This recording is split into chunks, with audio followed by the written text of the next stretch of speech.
为什么有的家庭过个年之后做事情顺风顺水，全家平安，而有的家庭过完年反而是非不断，衰运连连？我跟各位讲，这往往是因为大门口的那副春联贴反了。我看到太多家庭盼了一年，好不容易想喘口气，结果因为不懂老祖宗传下来的这些诀窍，把迎春接福变成了招来祸患。你以为那一两张红纸只是喜气洋洋好看而已？错，在易经里那是给家里定调子的司令旗，贴错了时间，贴反了位置，那就是亲手给自己家的财路贴了一道封条。你说你冤不冤？今天我就把这传承几千年的春联规矩掰碎了讲给你听，从选词、定数到贴的黄金时间、左右方位，只要你照着做，我不敢保你马上发亿万之财，但我敢保你这一年家里的气场是顺的，那个财神爷不用请，自己就想进来坐一坐。我就亲眼见过这么一家人，住在台北的一个老社区公寓里，男主人是个非常老实、很古意的上班族，女主人也很贤惠。当初我去他们家看风水的时候，那个房子坐北朝南，格局虽然不大，但是方方正正，按理说这一年应该是平平稳稳的。可是那一年他们家那个倒霉事是一件接着一件，刚过完年小孩子就发高烧，烧得莫名其妙，去台大医院也查不出原因。到了3月份，男主人骑机车莫名其妙摔了一跤，腿都摔断了。到了年终，家里那点辛苦存的积蓄还被诈骗集团骗了个精光。那个男主人拄着拐杖，哭丧着脸问我：尼师啊，我也没做缺德事啊，我天天烧香拜佛，怎么老天爷就这么捉弄我呢？我当时没说话，我就指了指他们家的大门，那门上贴着一副春联，红纸都已经晒得泛白了。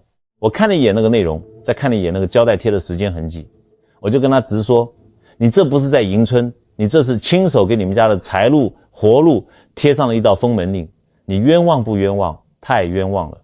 我们老祖宗讲究天时地利人和，这个时和位排在最前面，可是现代人把这最重要的事给忘了。你以为你在贴喜气，其实很多人是在跟老天爷唱反调。你要知道，春联它绝对不是2张普通的红纸，在古代那个叫桃符。什么叫符？符就是一种指令，就是一种磁场的开关。你看古代那个将军打仗，手里是不是要拿个兵符？那个兵符一亮出来，千军万马都要听令。你把你家的大门想成是一个关口，春联就是你贴在这个关口上的司令旗。这一年你是要招财还是要保平安？你是要家里出文昌魁星，还是要家里添丁进口？这个指令就写在那2张红纸上。既然是司令旗，能不能随便写？能不能乱贴？绝对不行。如果在错误的时间，比如阴气最重的时候，去贴那个纯阳的红纸，那就是阴阳相冲。如果你贴的内容跟你的身份不匹配，比如你明明是个领固定薪水的，非要贴个大富大贵的词，那就是德不配位，必有灾殃。易经告诉我们，一阴一阳之谓道，万事万物都要讲究一个位和一个时，位不正则言不顺，时不对则事不成。可是现在我看大家都是糊里糊涂的，除夕围炉那天忙得团团转，等到天都黑了，甚至到了半夜才想起来，哎呀，春联还没贴，赶紧拿浆糊随便一糊，这一糊坏了。所以我不忍心看大家再这么糊涂下去。首先我们要把这个核心观念扭过来，别把求救信贴在大门口。我要先问你们一个问题，你们去买春联的时候是不是都是这样的？走到黄昏市场或者大卖场，看到那一堆红纸，看都不看内容，只要是红的带金粉的，看起来很高级的，拿起来就走。或者看到别人买什么招财进宝、日进斗金，你也跟着买。这种人我跟你讲，在中医里叫乱吃药，在风水里叫乱发誓，这就叫糊涂。你有没有想过春联到底是什么？我前面讲了，它是司令旗，它是你挂在你家大门这个最重要的气口两边，向宇宙向天地发射信号的天线。你现在的房子就是你的大本营，你的大门在风水上讲叫气口。什么叫气口？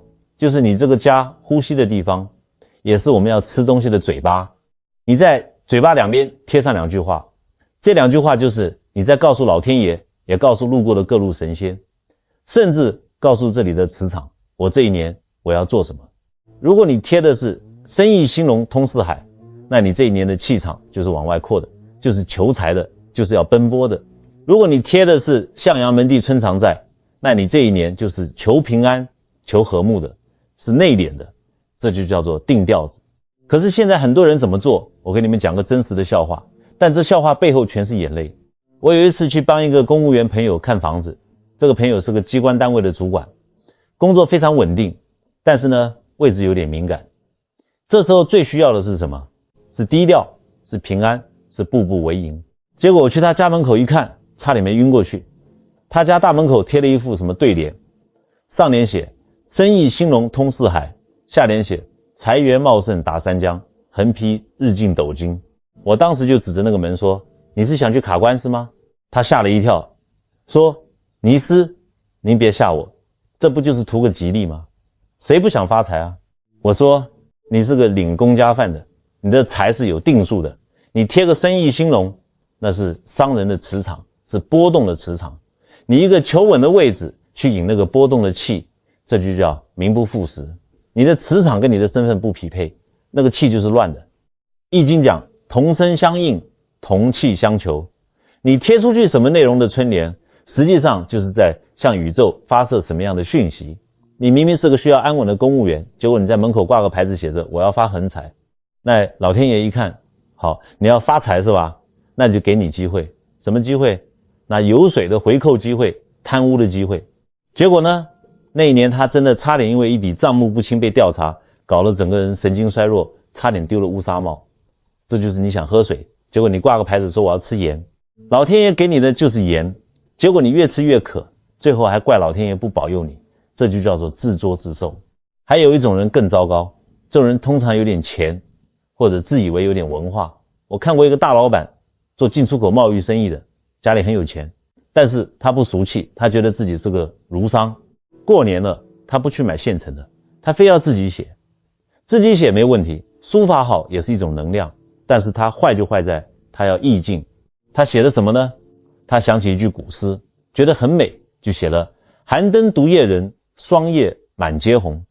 他觉得这叫清高，这叫有文化。我当时看完就直摇头，我跟他说，老板赶紧撕下来，马上。他很铁齿啊，他不听，他说尼斯你不懂艺术，这多有画面感啊。我说是有画面感，什么画面？凄凉、孤独、衰败。文字是有能量的，文字是有灵性的，这在中医里叫祝由，在道家叫符咒。你想想看，大过年的万象更新的时候，正是阳气生发的时候，你把那些寒、毒、霜这种代表阴气、代表衰败、代表悲伤的文字贴在这一家最重要的大门上，那你就是天天在给自己全家念咒语，每天出门看一遍寒灯独夜，每天回家看一遍霜叶满街。你这是在暗示你的潜意识，我很孤独，我很惨，我的生意要凉了。结果呢，那一年真的是应验了，他的国外客户突然跑单，工厂库存积压，资金链断裂，等到年底的时候，真的就是寒灯独夜人，一个人在办公室里愁得头发都白了。这就是不懂定性的可怕。所以我要告诉各位一个核心观念，不要把春联当成装饰品，它是你跟老天爷签订的一张契约。做生意的你就大大方方求财，贴生意兴隆，财源广进，这叫名正言顺。公务员上班族你就求平安，求步步高升，贴顺风顺水，平安是福，这叫守正。家里有读书郎的你就求智慧，贴一元复始，万象更新，或者跟书香有关的。家里有老人的你就求寿，贴松鹤延年，人增高寿，这叫孝道。一定要诚心诚则灵，文不对题那就是骗人骗己，那个磁场绝对起不来。把这个观念搞通了，我们再来讲那个最重要的天时问题。因为你的旗号选对了，如果升旗的时间选错了，那个效果也是大打折扣。这就好比你给皇上上奏折，内容写得再好，如果你在皇上睡觉的时候递上去，或者在皇上发火的时候递上去，那你不是找死吗？我真的要问你们一句，你们到底知不知道除夕这两个字是什么意思？我问过很多人，你什么时候贴春联啊？有的人跟我讲，除夕晚上啊，一家人围炉吃完年夜饭，看着电视，大概8、9点钟，甚至有人等到半夜12点，听着鞭炮声去贴，多喜庆啊！喜庆，各位，这就叫做无知者无畏。你以为你在迎春，你以为你在接福，我告诉你，你这是在给自己家的大门上了一道封条。为什么这么说？道理其实很简单，但是没人捅破这一层窗户纸。首先，我们要回到易经最根本的阴阳上来。春联是什么属性？它是红色的，红代表火，代表离卦，上面的字通常是金色的或者黑色的，内容是吉祥的、向上的，所以春联是极强的纯阳之物，它的作用是用来压制阴邪、招引祥瑞、生发阳气的。既然是阳物，它就必须得在阳气还在的时候归位。那除夕又是什么时候？夕这个字，你看古文怎么写？就是日落西山，月亮刚出来那个样子。除夕就是旧年的最后一个晚上。你说晚上是阳气重还是阴气重？晚上当然是阴气重啊。老黄历上讲，酉时以后，太阳下山，天地闭塞，这叫闭门之时。在这个时候，天地间的阳气收藏了，阴气开始主事了。你在这个阴气最重的时候，拿2张极阳的大红纸往门上一封，这意味着什么？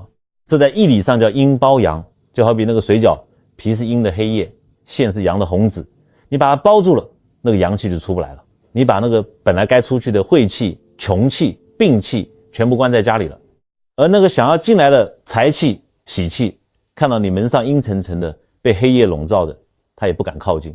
这就叫贴错时辰，财神不入。我讲个真实的案例给你们听，听完你就懂了。有一对年轻的小夫妻住在新北市，2个人都是竹科、内科那种高科技园区的工程师，学历很高，但是对传统文化一窍不通。他们有一个习惯，觉得过年要有仪式感，必须要等到大年30晚上12点，也就是子时，那个钟声敲响的时候，2个人才拿了浆糊去贴春联。他们觉得这是辞旧迎新，这是抢头彩。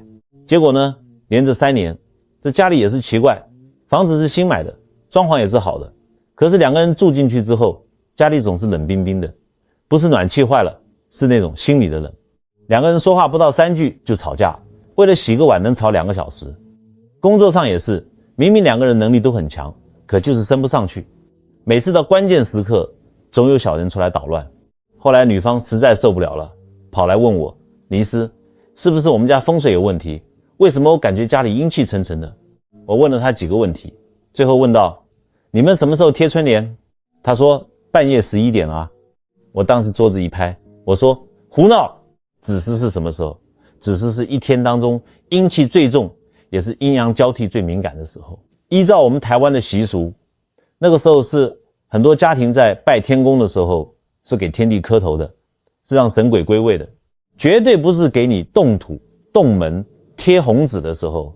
你在那个极阴的时候去惊动门神，门神都要怪你，我都要休息了，你拿个大红纸来晃我的眼。我跟他说，你回去今年过年把你那个贴春联的时间改一改，不要在天黑之后贴，更不要在半夜贴。他问，那什么时候贴？我说，我要你在太阳刚刚升起来，那个阳气出生的时候贴。他听了我的话，第2年他特意调了闹钟，早上起来贴。过完年跑来跟我说，尼斯神了。贴上去的那一瞬间，我就感觉那个门不一样了。以前贴完觉得红得很刺眼，这次贴完觉得红得很温暖。这1年我们俩吵架明显少了，家里那个气场瞬间就亮堂了。各位，这就是顺天者昌，太阳在天上，你就要顺着太阳做事，太阳下山了，你就要跟着休息收敛。那你肯定要问了，尼斯，既然晚上不能贴，那到底什么时候贴最好？是不是越早越好？也不是，这里面有一个黄金2小时，在这个时辰贴叫紫气东来。你把这个时间抓住了，那你这1年的起步就比别人高了一大截。既然你想知道真正的天机，那我就把这个窗户纸给你捅破。这一段最实操，你拿笔记一下。各位，易经64卦有一卦叫地天泰。什么叫泰？就是3阳开泰，阳气在下面生发，把阴气顶上去，这就通了，这就顺了。我们贴春联目的是什么？就是为了接这个泰气。所以这一天里头，什么时候阳气最旺，最适合动门面，最好的时间就是在除夕当天的早上，太阳升起之后，到中午12点之前，这其中有2个时辰是绝佳的。第一个是辰时，也就是早上7点到9点，这个时候叫什么？叫龙行雨，叫群龙无首，即大家都起床了，开始刷牙洗脸，开始准备年饭。这个时候阳气开始生发，但是还比较温和。这个时候最适合做什么？施旧帘，把去年的旧春联撕下来，把门擦干净，让门透透气。第二个是巳时，也就是早上9点到11点。各位，这就是我说的黄金2小时。这个时候太阳已经完全升起来了，早晨的雾气散了，但是呢又还没到正午那么毒烈，这叫如日方升。在这个时候，天地之间的阳气是纯正的清澈的，你在这个时候把春联贴上去，这就叫借天光，借着老天爷那个上升的势头，把你家的家运也给带起来，这叫顺势而为。记住一句口诀，春联不过午，一定要在中午12点吃饭之前把这件事做完。为什么？因为到了午时，那是阳气最顶峰的时候。易经讲物极必反，一过12点，阳气虽然还很热，但是阴气已经悄悄开始萌芽了。下午是什么气？那是衰气，太阳开始偏西了。你在走下坡路的时候去贴那个迎春接福，那个福气能长久吗？而且我还看到一种情况更糟糕，有的家庭为了图方便，甚至提前好几天，腊月24、25就贴了。那个时候叫什么？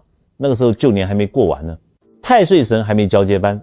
你这里先把新旗号挂出去了，这就好比新官还没上任，你先去把衙门的对联给换了，旧官还在里面坐着呢，他不生气吗？这叫逾越，这叫没大没小。做到了这一步，你的时就对了。这就像打仗在你的制高点，你已经赢了一半了，但是时对了，位不对也不行。我敢打赌，你们当中有一半的人左右不分，把上联贴到下联的位置，把下联贴到上联的位置，这一颠倒，阴阳就反了。阴阳一反，家里的男人和女人就要吵架，做事情就有头无尾。这个位字更要命。我看过好多人家里的春联词写得很好，金光闪闪的，字也是请书法名家写的，很漂亮。但是我去那个门口一站，我就皱眉头。为什么？贴反了，把上联贴在左边，把下联贴在右边。这就好比什么？好比你穿衣服把扣子扣反了，或者把裤子穿到头上了，你看着别扭不别扭？你别扭，气场更别扭。可惜这种老祖宗最基本的规矩现在都没人讲。很多人跟我说，尼斯，现在我们写字都是从左往右写，那我贴春联自然也是从左往右读嘛，左边是上联，右边是下联，这有什么错？各位，这就叫只知其一，不知其二。你这是用现代人的方便去挑战老祖宗的规矩。春联它是古制，它遵循的是古代的方位礼仪，在易经里或者说在传统的建筑规矩里，那是以右为尊。如果不把这个左右搞清楚，你家里这一年就是阴阳颠倒。各位，请你们现在闭上眼睛想一想，你家大门现在的春联是怎么贴的？你是站在门外面对大门的时候，左手边贴的是上联，还是右手边贴的是上联？如果你的答案是左手边，那我告诉你，你贴反了。一定要记住一个最简单的原则，千万不要搞混了。我们用龙边、虎边来讲，你就懂了。当你站在门外面对你家大门的时候，你的右手边就是大门的龙边，是上位，要贴上联。你的左手边就是大门的虎边，是下位，要贴下联。横批一定要从右往左念。为什么？因为气流它是右进左出，你把上联贴在右手边，那是起笔，那是开头；你把下联贴在左手边，那是落笔，那是收尾。这样气场才能转得通，才能形成一个圆，一个闭环。如果你贴反了，那是逆气，开头在后面，结尾在前面。这一年的事情往往就是有头无尾，或者本末倒置。我给你们讲一个我亲身经历的案例。有一年我去台北阳明山看一个别墅的风水，那个老板做进出口贸易的，非常有钱。他的别墅很气派，大门是那种双开的铜门，非常威严。门口贴了一幅巨大的春联，是请著名的书法家写的，字写的龙飞凤舞，很有气势。上联写的是生意兴隆通四海，下联写的是财源茂盛达三江。大家听听，这两句话没毛病吧？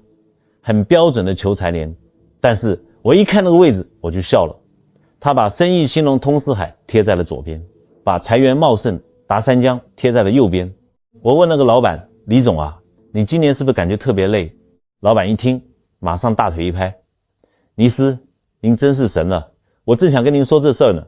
今年我也没少接单子，可是奇怪了，每个单子开头都谈得好好的，一到最后要签合同要汇款的时候就出幺蛾子，不是对方反悔，就是汇率突然波动，要么就是货柜被扣了。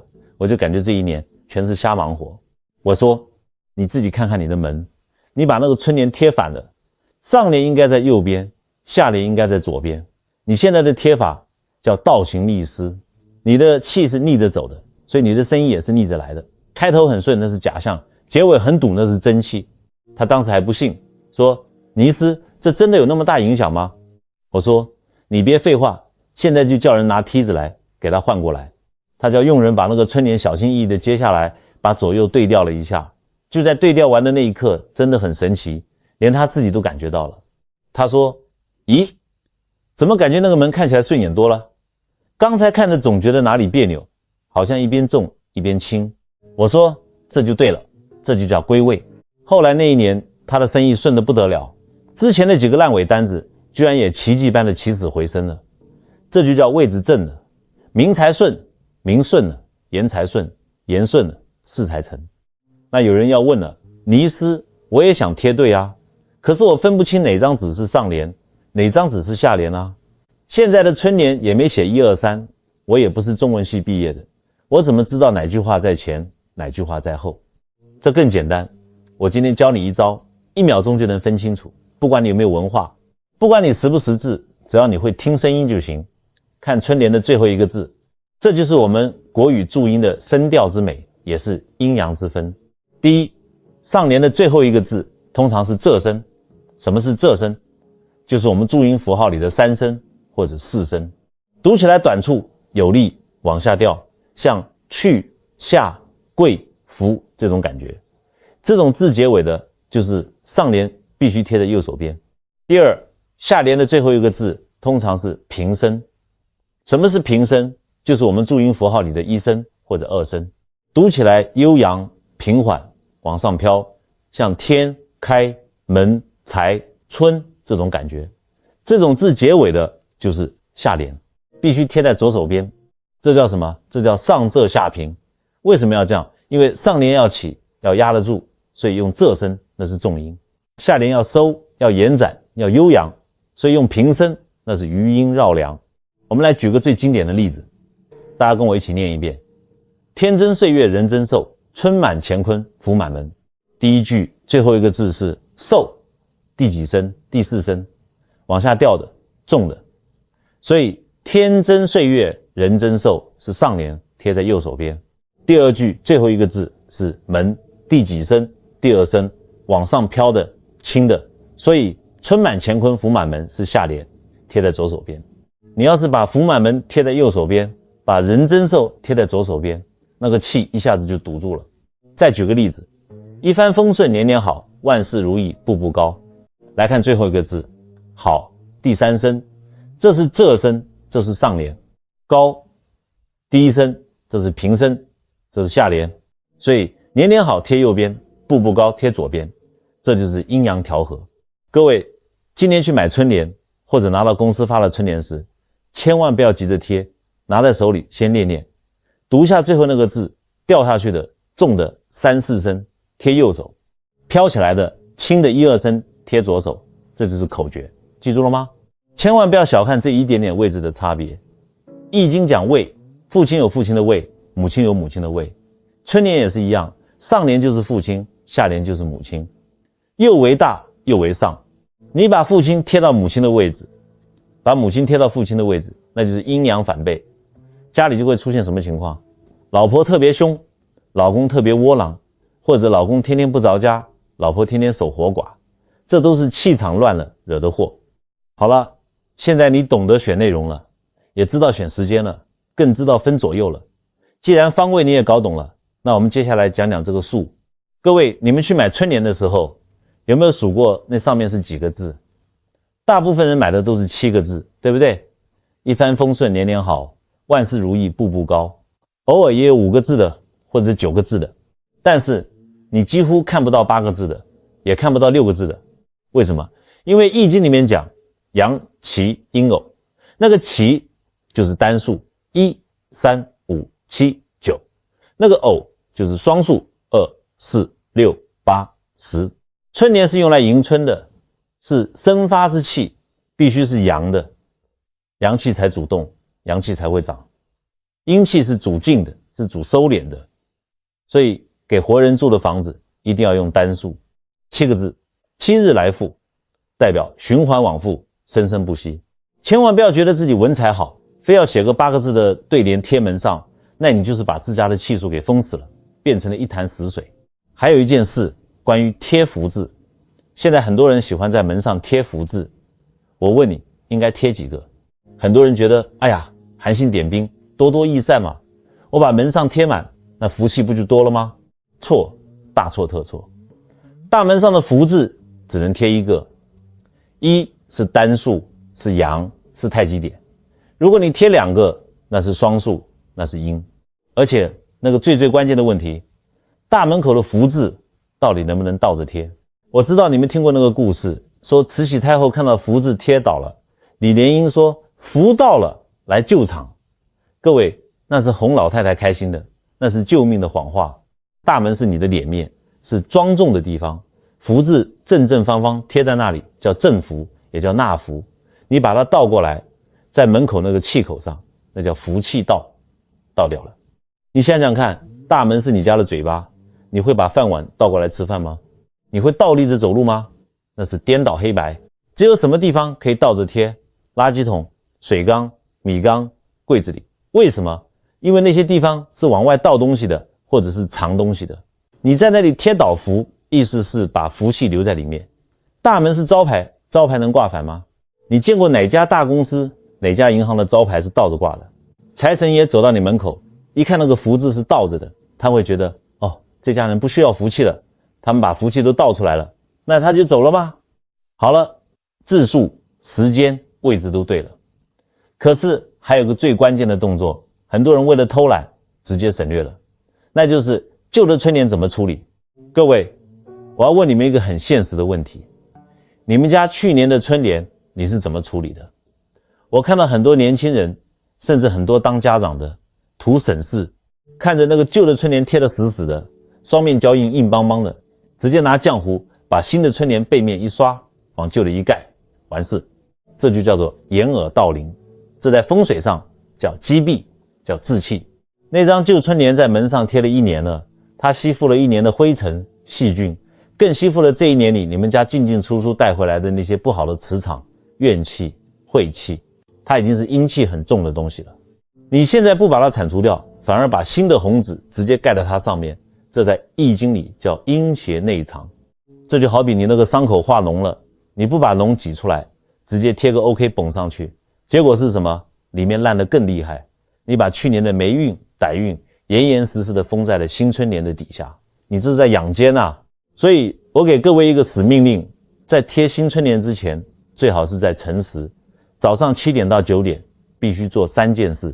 第一件事，彻底撕除，不管多难撕，必须把旧春联撕干净，连一点纸屑、一点胶带印都不要留。如果实在撕不下来，用温水泡，用铲子铲。你要把它当成是在铲除你去年的霉运一样，要有那个决心。第二件事，净水插门，打一盆清水，讲究一点的，里面可以放一点柚子叶，或者放一点粗盐，这叫净水，这叫破煞。把大门里里外外，连门框带门板擦得干干净净。第三件事，晾晒通气，擦完之后不要马上贴，让那个大门裸露在阳光下，晒个半小时、1小时，这叫换气。让那个门把这1年积攒的阴湿之气散发出去，吸收一点天地间的真阳之气。等到大门干透了，到了巳时9点到11点，你再把那张红彤彤的新春联恭恭敬敬地贴上去，哇，那个效果那就是画龙点睛。你贴上去的一瞬间，你都会感觉到整个门庭都在发光，这才是真正的辞旧迎新。好了，外面的形式我们都讲完了，时间、方位、数字、除旧你都做到了，是不是这样就万事大吉了？很难讲。如如果你家里天天吵架，如果你做人缺德，那你就是把玉皇大帝请来贴门神，也是挡不住那个灾祸的。所以最后我要讲讲最根本的心法，这也是我最想送给各位的一句话。如果没有这一章，前面的全是迷信，有了这一章，前面的才是智慧。各位，我前面讲了那么多规矩，那么多禁忌，但是我必须告诉你们一个残酷的真相，这些在易经里叫术，术是方法，术是技巧，但是易经最高的境界不是术，也不是术，而是道。这个道是什么？就是你自己。我看过很多家庭，春联贴的是最贵的，规矩一样没坏，可是呢，日子还是过得一塌糊涂。夫妻天天吵架，孩子叛逆不听话，婆媳像仇人一样。为什么？因为这屋子里的人心里没有福。你家里整天乌烟瘴气，怨气冲天，财神爷走到门口一看，那个春联写着家和万事兴，再一听里面的吵架声、摔碗声，他会觉得怎么样？他会觉得这一家人在撒谎，这叫德不配位。最好的风水其实不是大门朝哪开，也不是春联贴得有多正，最好的风水是人。你看看那个福字怎么写，左边是士字旁，代表敬畏天地，代表有祖宗有信仰，右边是衣口田，全家人都有饭吃，而且全家人都只有一张嘴。什么意思？就是全家人意见一致，亲往一处想，近往一处死，这才叫福。所以贴春联其实是一场仪式，是你向老天爷表态的仪式，也是你们全家人修心的开始。当你拿着那张红纸的时候，你要在心里发愿，新的一年我不抱怨了，我不争执了，我要好好说话，我要孝顺父母，我要包容家人。你有这一念的善，再配上那个及时贴上去的春联，那个效果就是天人合一。话说回来，道理其实很简单，我们几千年来为什么这么重视春节，这么重视这张红纸？不是迷信，而是我们在借着这个机会提醒自己，勿忘初心，重新出发。今天我把这几十年研究易经，看遍人间百态总结出来的这些天机，毫无保留地讲给了你听。来，我们最后再复盘一遍这个救命招。1. 定性，公务员求平安，生意人求财，读书人求智，别乱贴。突，天时，除夕早上7点到11点是最佳时间，过了中午12点绝对不能贴。岁，方位，面对大门，上联贴右手，下联贴左手。看最后一个字，3、4声重音贴右边，1、2声轻音贴左边。否，定数，字数，要单数7字最好，大门福字只能贴一个，且必须正着贴。5. 革新，旧春联必须彻底撕干净，插门晒门之后再贴新的。6. 心法，心里友善，家里和睦才是最大的风水。这6条你做到了，你那一年的运势绝对差不了。各位，我为什么要讲这些？就是希望你们好。现在的年轻人太不容易了，压力太大了。我不希望你们因为不懂这些老规矩而白白流失了福报。传播智慧就是最大的积德。如果你觉得今天讲的这些对你有用，听进去了，请你做一件事，不要把它藏在肚子里。你把这个道理分享给你的亲人、你的朋友，不是为了别的，是帮他们避开这些坑。哪怕只有一个人因为你的分享，今年贴对了时间，家庭和顺了，这就是你的功德。积善之家必有余庆。最后，请你在评论区留下你的善言，写下接福或者纳吉这2个字，让我们这里形成一个正向的磁场，给自己这一年种下一个善的因，那个福气很快就会回到你身上。祝愿各位新年万事顺心，我们下期见。